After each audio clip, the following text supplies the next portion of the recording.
Hello everyone. Today we will talk about, we're going to keep talking about energy in the electrostatic field,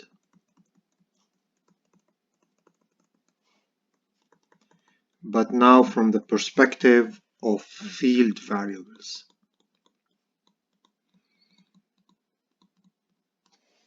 Right?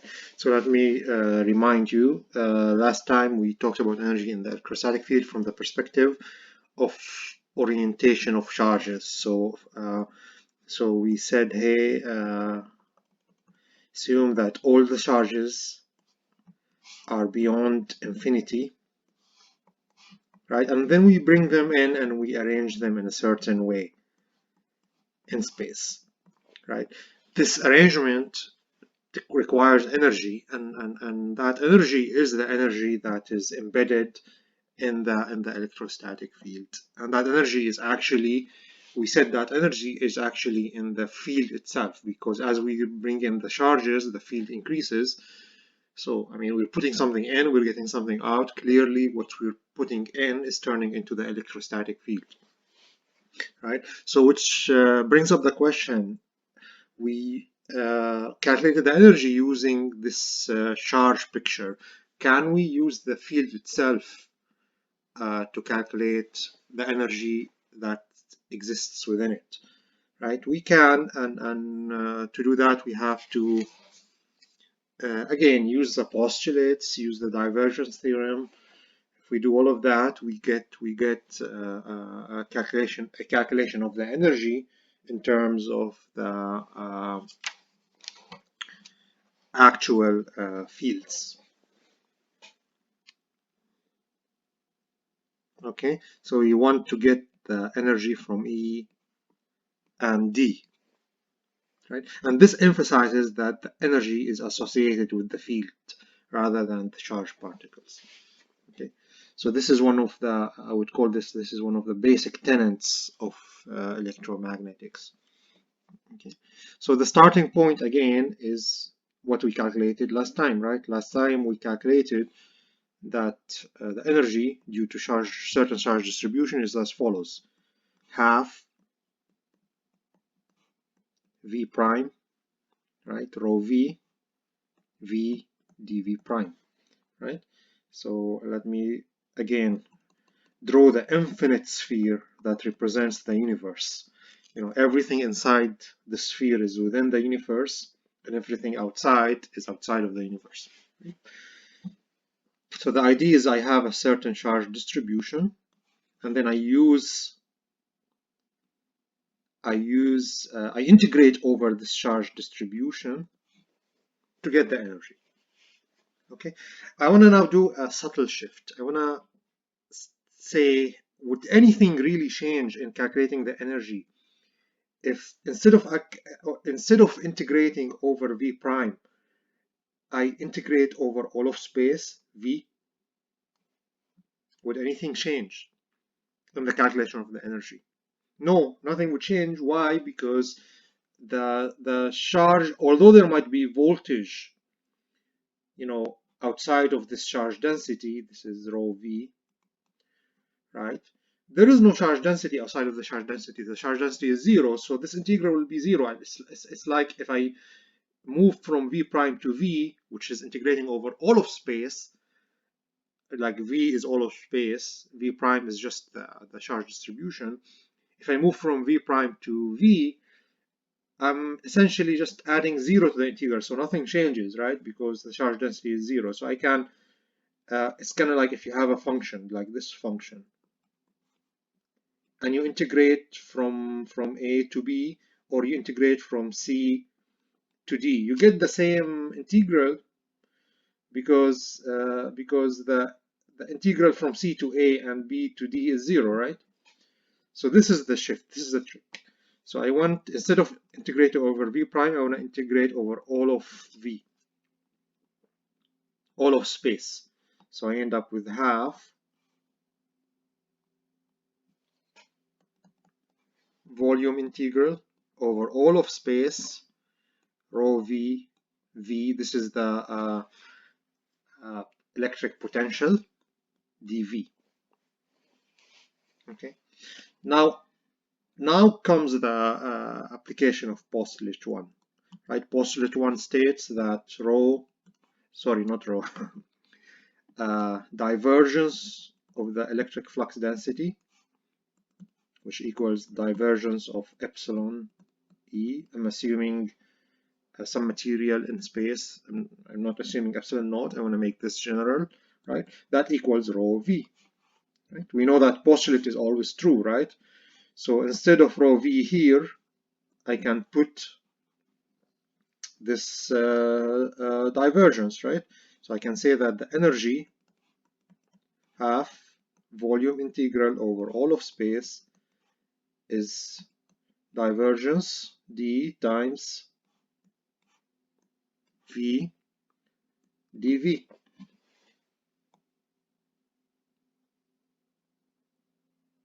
Did nothing special, just plugged it in. Right? Now we can, and we did that for when we were studying polarization. Notice I have divergence times some scalar field. So this is where I can apply the product rule or the Leibniz rule. Right? So the Leibniz rule states that if I have a divergence of a scalar field times a vector field, right, I can just write this as the scalar field times the divergence of the vector field plus the gradient of the scalar field times dot the vector field. This is like a vector version of the product rule for single dimensional real line differentiation, right? So okay, so that tells me instead of this, so this now is this term. So instead of this term, I can have this term minus this term, right? So I end up with, so let's do it, right? So it's this term minus this term. So I end up with W, the energy being half integral over the volume of divergence V times D minus gradient V dot D dV.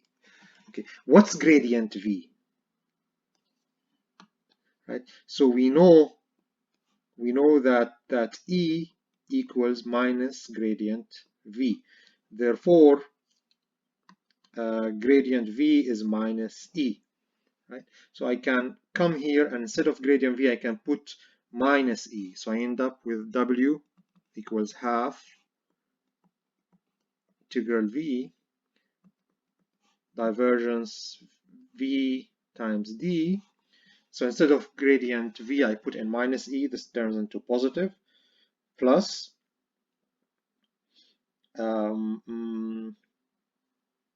plus E dot D. Notice I get this interesting thing, E dot D dV. Okay, what I need to do now is separate the integral. So let me do two volume integrals. So I have half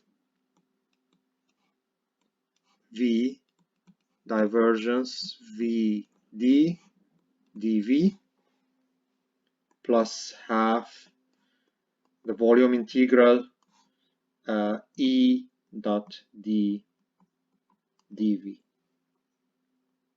Okay, and now this part is a volume integral of the divergence field, right? So I can use divergence theorem, right? I can use the divergence theorem and turn this into a surface integral on the boundary, right? Interesting boundary, by the way. What's the boundary here? So notice the conceptual shift here. I said V now is all of space. So S now is the boundary of all of space. S is boundary of all of space. right? It has an infinite surface area because it's at infinity. But so that's an interesting thing to calculate. But let's do the divergence theorem first, right? So let's say this equals half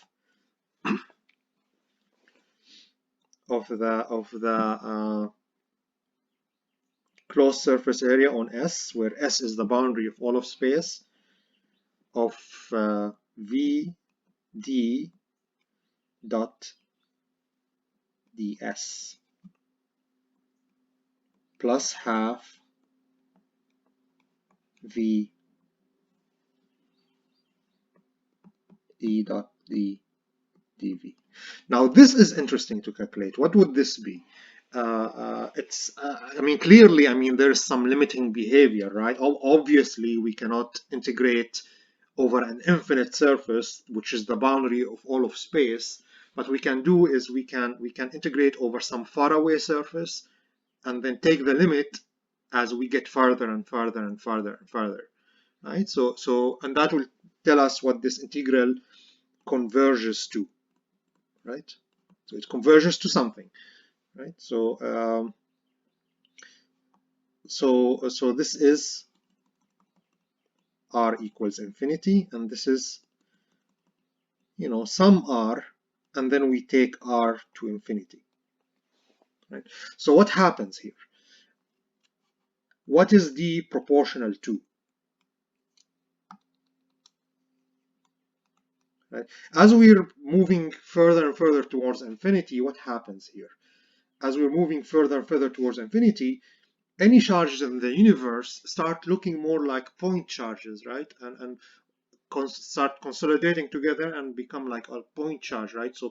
So we can approximate the behavior of D at very far regions of the universe as those of a point charge. And for a point charge, we know that D is proportional to 1 over r squared, right? What about V? We know for a point charge, V is because, well, I mean, I'm concentrating on point charges because from a far away distance,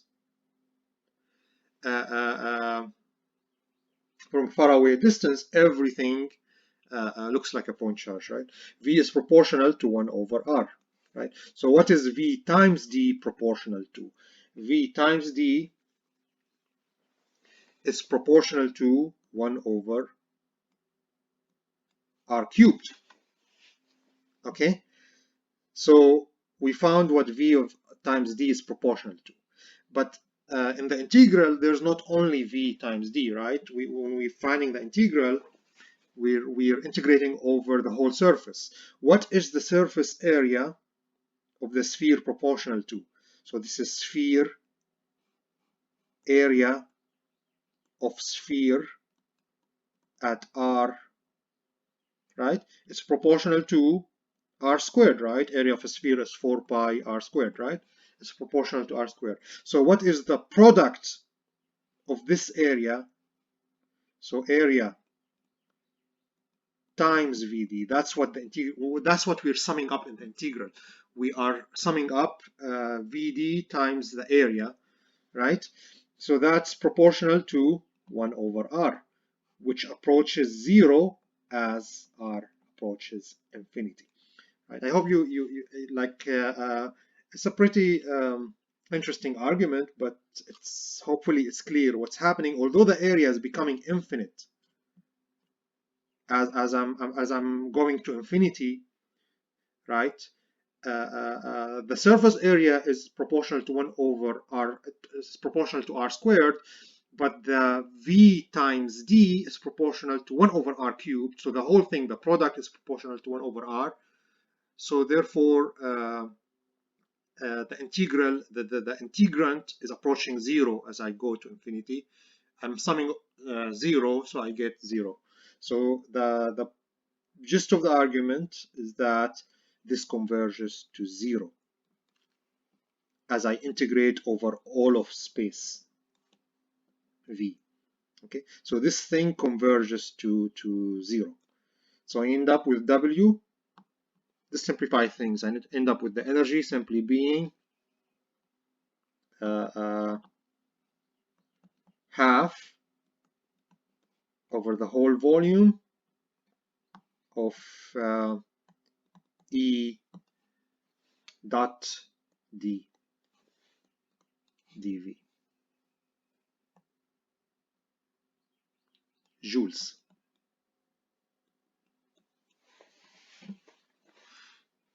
Okay, and I can, what's E dot D? I mean, I know that D equals epsilon E, so right, so I end up with D dot E being epsilon E dot E. What's the vector dotted with itself? It's just epsilon E squared, where E is the magnitude of E vector, right? So I can write this as W equals half integral over the volume epsilon E squared. And I want to keep epsilon inside the integrand because epsilon might vary in space. I might have different materials in space, right? Right. So this is joules. So I'm integrating over a volume and I'm getting joules, right? That means whatever the integrand is has to have units of joules per meter cubed, right?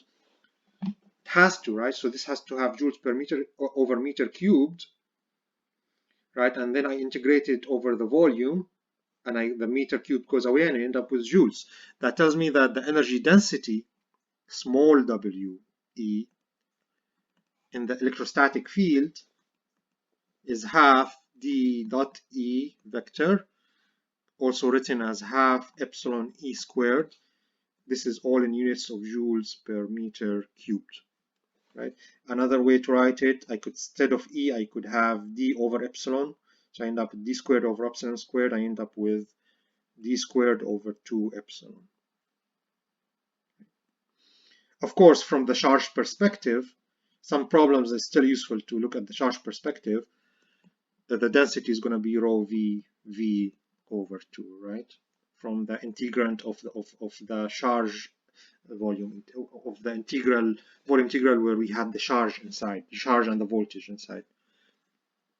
Okay, but as far as calculating the energy from the field itself, and that's where the energy resides, we use those equations.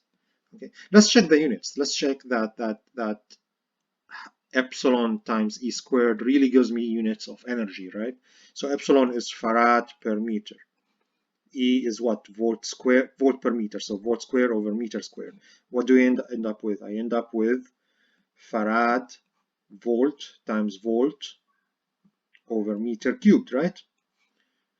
Now we know that voltage is energy per charge. That's what voltage is. What's farad times voltage? That's coulomb, right? Farad times voltage is coulomb, right? So I end up with coulomb, joule over coulomb over meter cubed. I end up with joules over meter cubed. So it is consistent. Okay.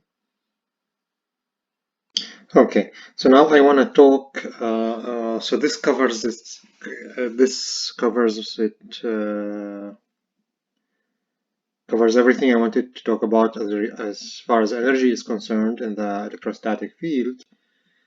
Now I want to talk a bit about the last topic that we will cover in chapter 4, which is the principle of virtual work.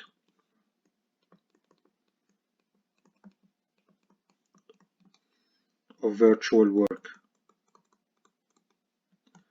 And this is more about. It's an alternate way of finding the force, right? If we know the energy. Right. So if you notice, like the cornerstone for us are now our starting point early on was Coulomb's law, right, which is a force law. So we kind of like started with force, and then we moved our discussion based on force. You know, we got E, and we got V, and when we built our argument, right, until we got to the concept of energy. Right, so really, I mean, we started with force and we reached energy, right? And this is kind of similar to the Newtonian case for Newtonian mechanics. You know, you start with F equals ma. You start with Newton's second law, and then you go and you build upon the concept of force to understand the concept of work, you know, and energy. And then energy you divide it up into kinetic and potential.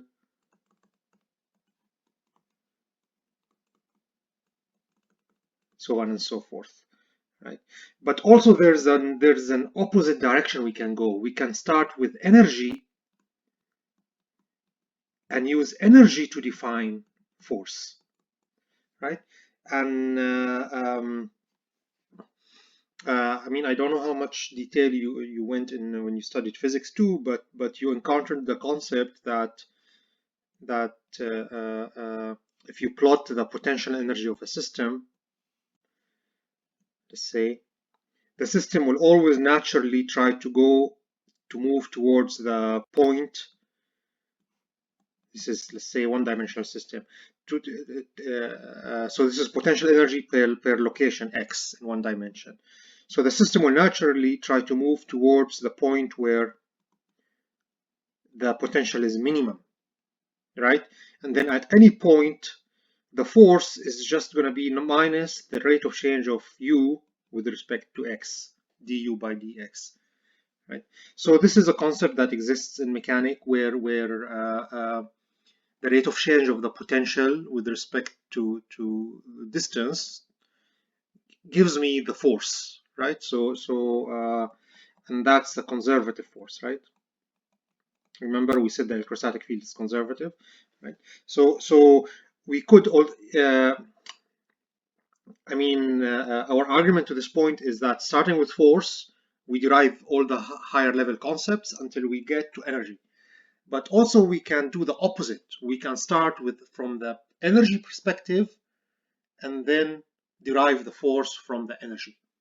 We can all go in the opposite direction. So I go from force to energy, but then I also can go from energy to force, right? And the method that we can use to do that is the method of virtual work. And I'll explain to you soon why do we call it virtual work. Okay, so it all starts with the concept of work, right? What is work? Work, how does it relate to force? Well, work is always force times displacement, right? L. If an object moves distance L, right? The force times the distance is work, right? Let's make that, let's look at the differential form. So the rate of change in any system, the rate of change of energy of the system, right?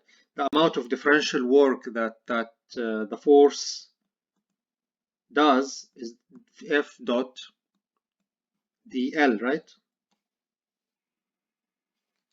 Okay, so this is in general the equation for an infinitesimal amount of work. It's the force times the displacement. Okay, for the case of the electrostatic system, what does it mean? Like in terms of the energy, so this is in general, but in terms of the energy WE, which is the energy of the electrostatic system, what does FDL indicate?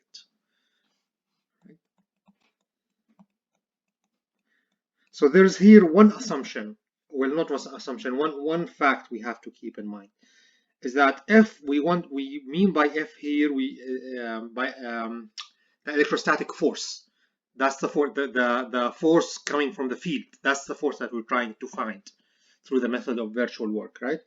So due to the nature of the electrostatic system, let's say I have an electrostatic system, and then I have some force acting on a charge, right? And then this charge moves in the same direction as the force. What does that mean? What does that mean for the charge to move the same direction as the force?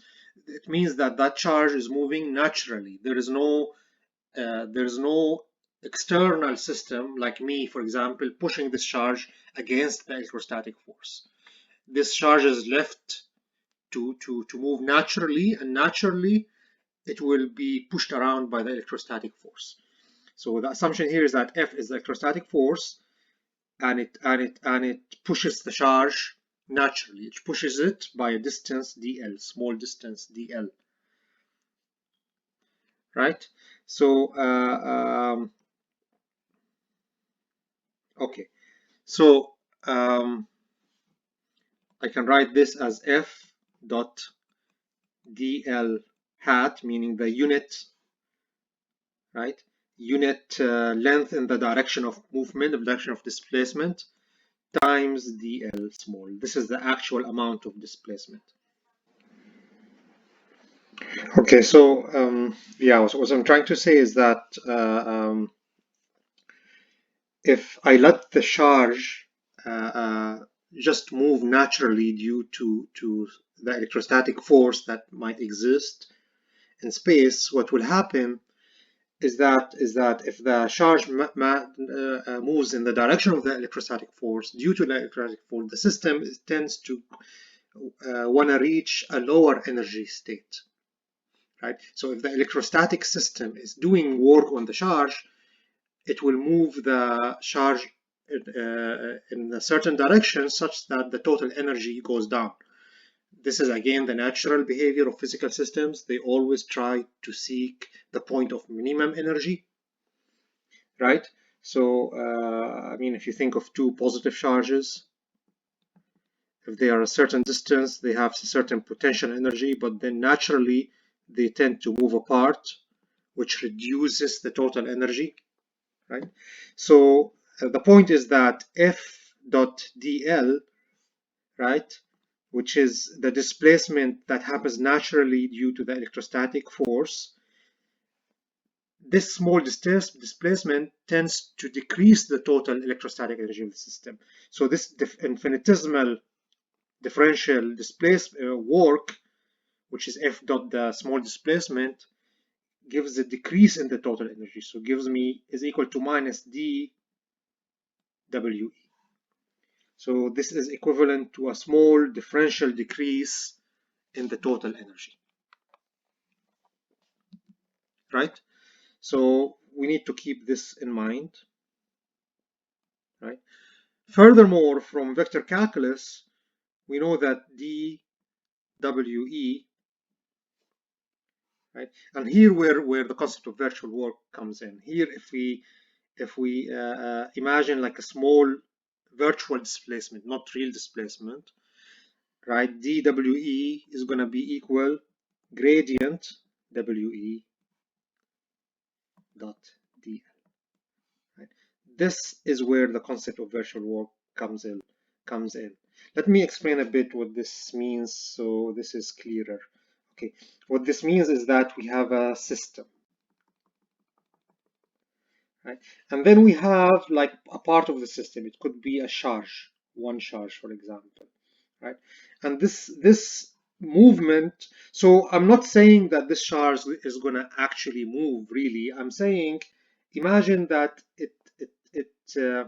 there is some virtual movement, not real movement, like virtual displacement. So imagine. So let me draw like an axis around this charge. Imagine this charge moves random, like moves into any direction. Moves here, it could move here, it could move here, it could move here, it could move here, you know. So this is what's called a virtual displacement. It's not the real movement, it's something I imagine. I imagine that I displace the charge, some amount, right? So what is the change of energy due to displacing that charge a certain amount? How does the energy of the system change, right? So that's dWe, and that clearly is the gradient of WE. If I take WE to be a function that is the energy. Let's say WE0 is the energy if the charge stays put. But then WE at a certain point in the displacement space, this is the displacement space of the charge, is the energy if the charge moves to that point, right? So WE, imagine it to be a function of this displacement space. So the charge could either stay put or the charge could move to any point in this displacement space, right? So that gives me WE as a function of this charge's displacement. Okay, that the function is the one that we're finding the gradient of, and that's the one if I dot it with dl, which is my displacement, I get the rate of change of WE. Okay, right. So we can take this now and plug it up there, right? And we end up with what? We went up with f dot dl, and I wanna do minus dWe, so I end up with minus gradient. What's dWe? Gradient WE dot dl. I can take the minus inside. So I have this equation, the right hand side equals the left hand side, dl equals dl. So that tells me that f is going to be the gradient of WE Newton. And that's the alternate way of finding the force. Okay, so this is a very general concept, by the way. It does not only apply to a point charge. It can apply to any general system. The power of this concept is in its generality, right? So what the concept states is that if you have some problem where you have some part, you have some system, and some part of the system, let's say this line can move, right? The question is, or the problem is to find the force on this, say this line. This line has a certain charge density, right? Rho L. Right? So the question is, what is the force on this line, right? And let's say what you can do is you can displace this through a virtual displacement, right? And then calculate what the energy is, how the energy changes, what the energy function is with respect to the displacement. Let's say this is d, right? And then find the gradient of that, or the derivative of that if it's one-dimensional. Negative the derivative or negative the gradient gives you the force. So it's always boils down to figuring out in any physical system, figuring out what are your degrees of freedom, and as you move along those degrees of freedom, does the energy change? And if the energy changes, then negative the rate of change of the energy is going to be the force. Yeah, this is the summary of the concept of virtual work. Another example, let's say I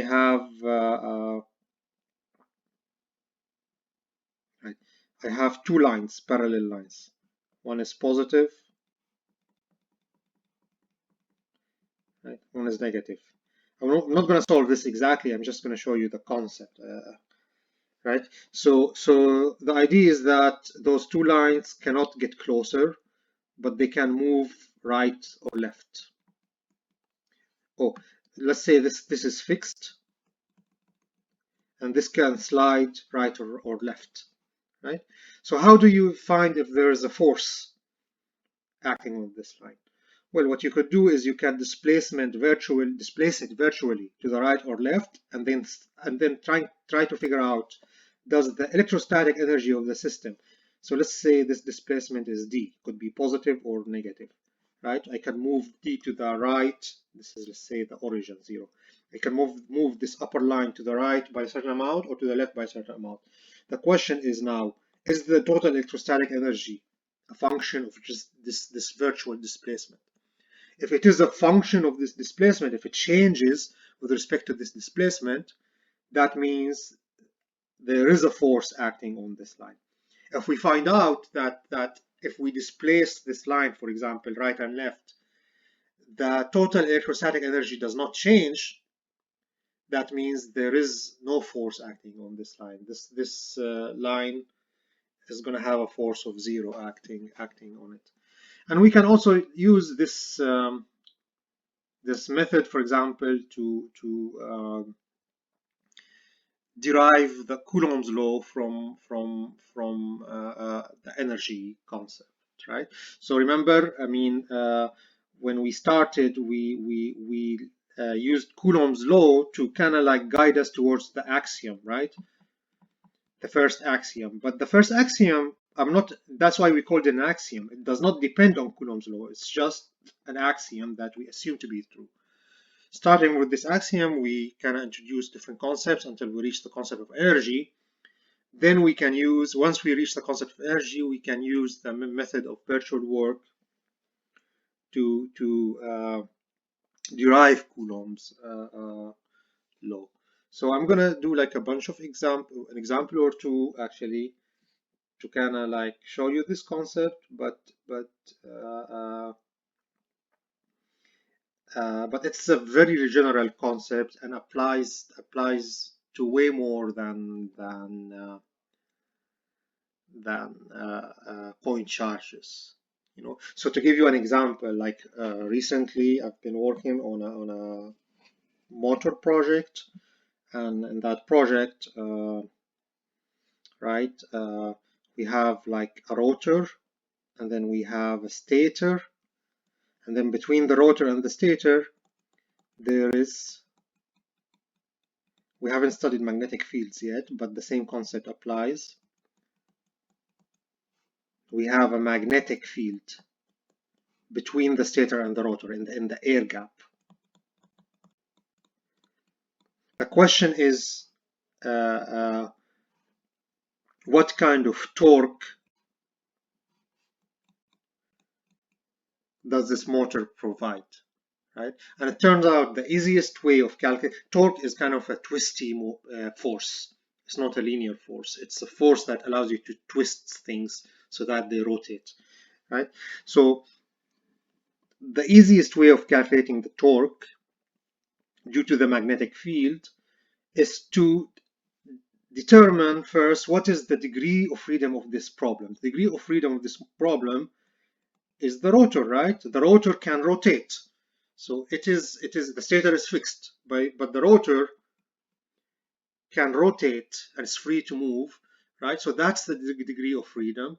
So we do a virtual displacement on the rotor and we examine, like at a certain angle, when the rotor is at a certain angle, we examine this rotor and we say, hey, if I displace it a little bit clockwise or counterclockwise virtually, if I do this small displacement, does the energy stored in the air gap, remember we said the field carries energy, right, has energy, so does the energy stored in the air gap change?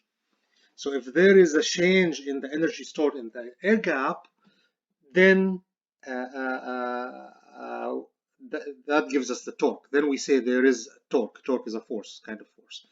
If the energy stored in the air gap does not change as I displace the rotor, as I rotate it a little bit, then that tells me at that angle there is no torque. Okay, so that's like that's like a example. I mean, and it's a very general problem. You see, notice I'm not talking about point charges or any of that thing. So this is a much more general way and powerful way of calculating force that does not depend on Coulomb's law or the complications of Coulomb's law or the Biot-Savart law for magnetism, for example. Okay, so yeah, so let's do an example so that we can finish this chapter, and then Next lecture, I'm going to start talking, I'm going to start discussing magnetism, magnetostatics, which is now the other side of the coin. Okay, so let's look at example 4.31, which tries to attempts to derive Coulomb's law from energy considerations using the concept of virtual work. Right? To show you that the method is consistent, we should get the Coulomb law that we expect. Right? So this is example 4.31. So the problem statement is that here we have two charges, Q1 and Q2, a certain distance r between them, right? And using energy considerations, let's see if we can get the Coulomb's force. So we can use W equals half Q1 V1, remember, plus Q2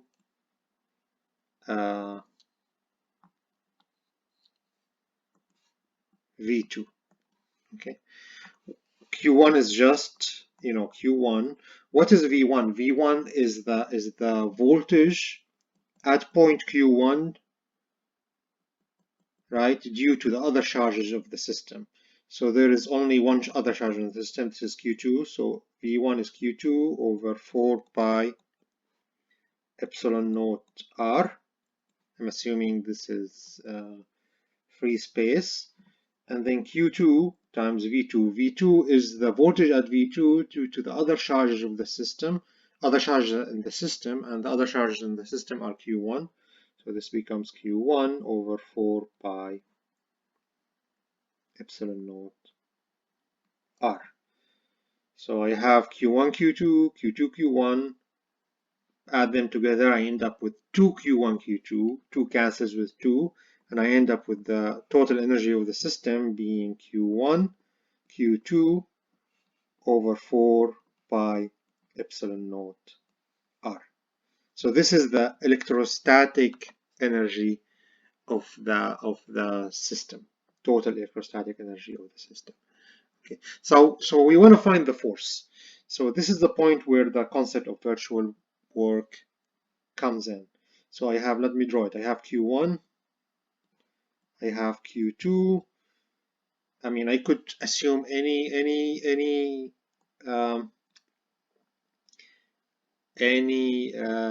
coordinate system. That's fine, but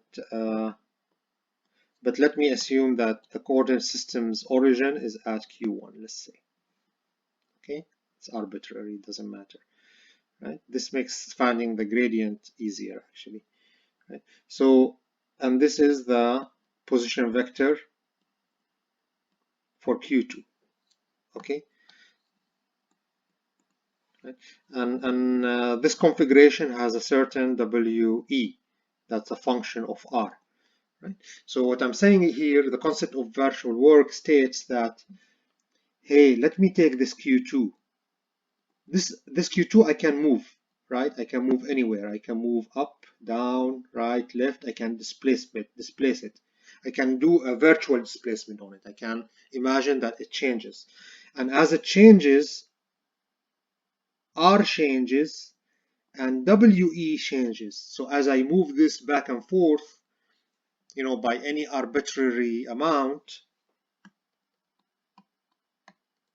W changes, and W changes as a function of R. Okay, so and because W changes, does not stay constant, it has a derivative, it has a gradient. So that tells me there is a force at that point. So that force is going to be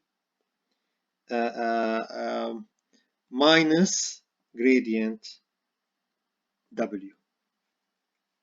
Okay, I'm going to use spherical coordinates.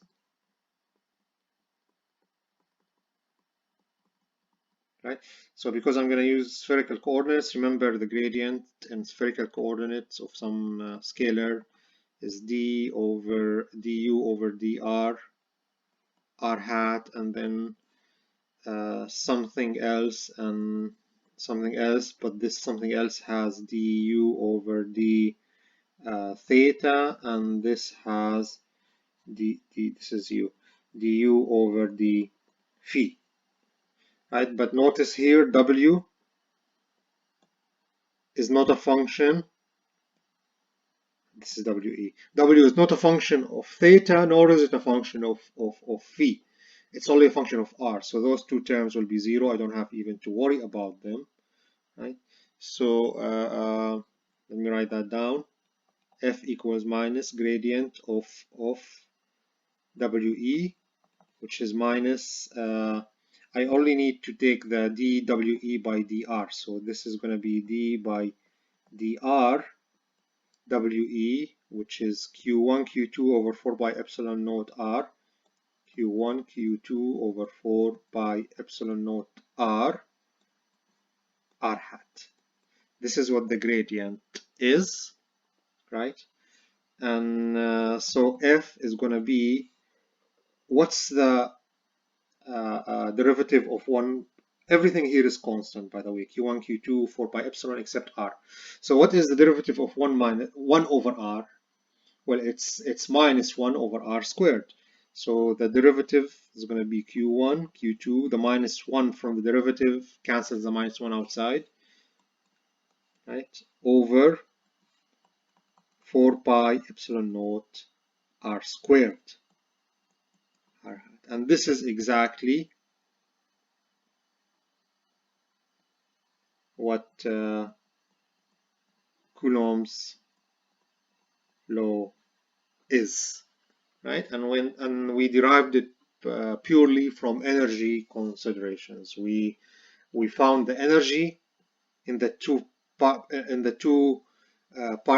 charge system, and we virtually displaced. We displaced one of the charges, and we examined if the energy, total energy of the system, changes with respect to that displacement, right? And then we found it does, and we found the rate of change of this change, the rate of change of this energy with respect to the displacement in terms of the gradient.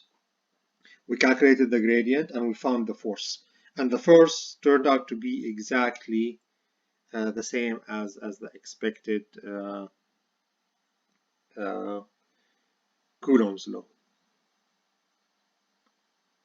Okay, so this concludes. I mean, I'm gonna do a bunch of other problems on this chapter in recitation, and then I'm gonna give you homework. So I mean, I'm gonna do it right now or tomorrow morning, and then we can start talking about magnetostatics next time or in the next lecture. Okay, so I mean, to give you a summary of what we've did so far, we started with Coulomb's law to define the force between two particles, right? And then we used that and we use that and the concept of charge distributions and integration, line integral, surface integral, volume integral, right? Plus the concept of superposition to calculate the force due to a bunch of charge distributions. We know how to do that. And then we went a step further. We used vector calculus, right, to define the fundamental axioms of electrostatics, right, later, which is before we did that, we defined the electrostatic field, the electric field intensity as the limit of this Coulomb force over qt, some test charge where qt goes to 0, right? And then we use the same superposition properties and integrations to find the electrostatic field of certain distributions, different distributions, right? Then we went a bit further and we said here we wanted to introduce the divergence of E as an axiom, right, and the curl of E as an axiom, right, and this is called Gauss's law, and we used Gauss's law to great effect to simplify a lot of the calculations. And then we used this second postulate, the curl of E to be 0, to infer that since E has a curl of 0, so that means that E is irrotational. That means we can write E, and E also is conservative, right? We can write E as a divergence, sorry, as a gradient of some scalar field, which we call the potential. Right? So this turned out to be a field that represents the amount of energy needed to bring a charge from test charge from infinity to some point in space, right?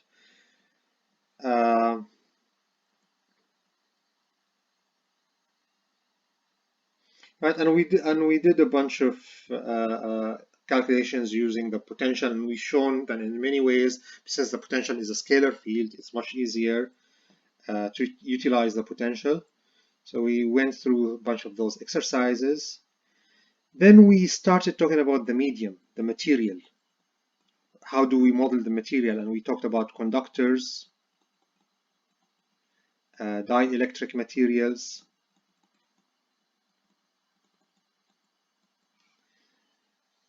so on and so forth.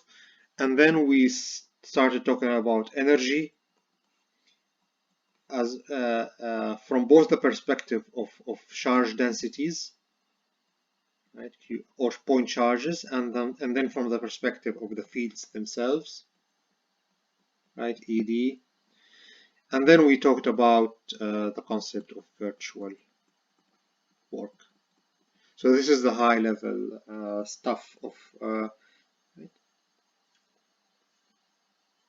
So it all ties back to the beginning. We started with force, we ended up with energy, and then we shown that we can get force using virtual work from energy.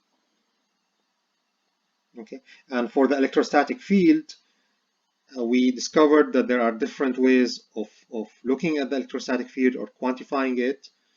So we can, so if there's a field at any point in space, right, we can either quantify it through the electric field intensity, which is a force field essentially, or through the flux density, which is a polarization field. So when we discuss the electric materials, we introduce the concept of polarization, right? Or we can discuss it through the potential field, which is V, which is the scalar field.